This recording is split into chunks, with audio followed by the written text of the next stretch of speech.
Hi guys, I've had a lot of comments and questions about the scarecrow mask that I made about 2 years ago for a Halloween party. And lots of you want to know how I made it and certain things about it. I'll try and explain it to you as much as I can. I haven't got time to make a tutorial. I haven't got the material either, but I'll take it off and see how we get on. So, bear with me a sec. Bit dusty. Okay, so there it is. Looks a lot less impressive off my head, but that's what it is. Right, you'll need a couple of main things if you're going to make one similar to mine. A hessian sack or jute sack, whatever you want to call it.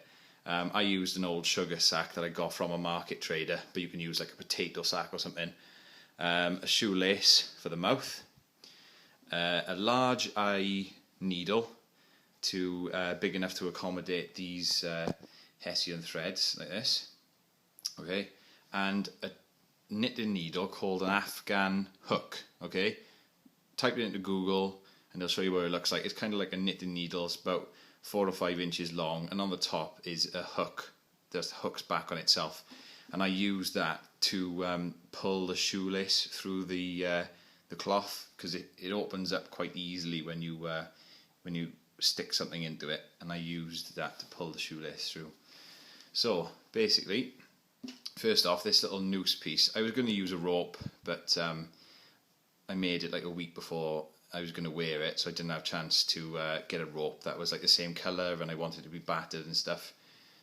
So I just used the top of the sack where it was like folded over on itself and then sewn over and over and over again, so it was really tough, like a rope. I don't know if you can see that properly, but it's really, really tough. You'd probably tow a car with that. Anyway, the mask itself, I've had a few comments about the eyes being too big for a start. They were a lot smaller, but I wore it to a party, and I couldn't see. It was in the middle of a dark club in middle of Halloween, and I couldn't see a lot, so I had to cut the eyes a bit bigger. The mask itself, you'll probably notice that it's made up of just patches. I took the sugar sack and just hacked it up into pieces. There's little pieces like that one there. It's only about the size of my hand, and then there's a lot bigger pieces like this chunk here and this big chunk there. I tried to, if you can see, I tried to use the top of the sack where there was the clean line to go around the bottom of my neck. And then I put this this sort of flap thing at the front, which I didn't do very well, but because I wore it with a shirt and tie like the Scarecrow does in the Batman films, I basically wanted this flap on the front to cover my neck, but the rest of my head you can see. So I basically cut it up into chunks, threw it all on the floor, and then just started putting the chunks on my head. My face was completely covered. I didn't cut the eye holes or anything until right at the end. I pinned the pieces together on my head. Just be really careful you don't stick yourself in the head with pins. And then basically, where the sack frays like this, these pieces, I don't know if you can see them properly, I'm trying to focus my bloody camera.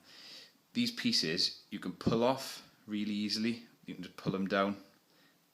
I would show you if I could hold the camera with something else, but I can't. You pull pieces of the hessian off, and then you get pieces that are about sort of 10, 20 inches long, depending on how big you've cut the piece, and you use that to sew the actual pieces together. And the way I did it was, I'd have a piece here like this, and then I'd have a piece that I put on top and overlap them. Right, and then I just pin it together on my head. Then I take it off, pinch the pieces together, so it formed like a U shape that was pinched really tightly together. And then I would sew with the hessian cloth through the large eye needle. I would sew sideways through the cloth, sideways like that, all the way across, to form these sort of like veins, if you want to call them that. They're like quite rigid veins running through the cloth that gives it a lot of texture and makes it a lot more interesting. If it was just sewn together, just that way, down and up, it'd look pretty boring. But yeah, I just sort of sewed it all together and then just added a lot of these sort of veiny things. You'll probably see bits of black cotton, like the black cotton there. I just basically added that randomly just to give it a bit more colour. It was looking pretty brown, so I just slapped some black cotton in there and just roughed it up a little bit with that, and I put some on the the joins and stuff as well, just to make it a little bit more interesting.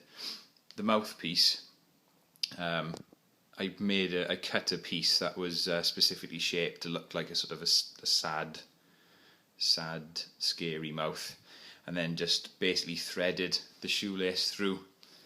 Hang on, sorry. On the back, it just looks like that. You can see the ends of the shoelace there. I literally just threaded it through. It's messy on the back, but the front isn't too bad, I don't think, anyway. If you are going to make one of these, it's worth bearing in mind that the hessian is dusty. It smells a little bit funny, so if you're really sensitive to dust, if you've got a dust allergy or something, wearing one of these on your head is not going to be a very good idea at all. It's not like cotton. It's a very, very coarse material, and if I shake it about like that, I don't think you can see all over my table, look, all this dust. And I've had this for like 2 years and it's still dust coming off it. So yeah, I hope that helps you a little bit, guys. You are going to make your own. I'll try and answer any questions. I'm sorry it's taken me this long to even explain how I made it, but yeah, that's about as much as I can tell you, really. Good luck if you are going to make one.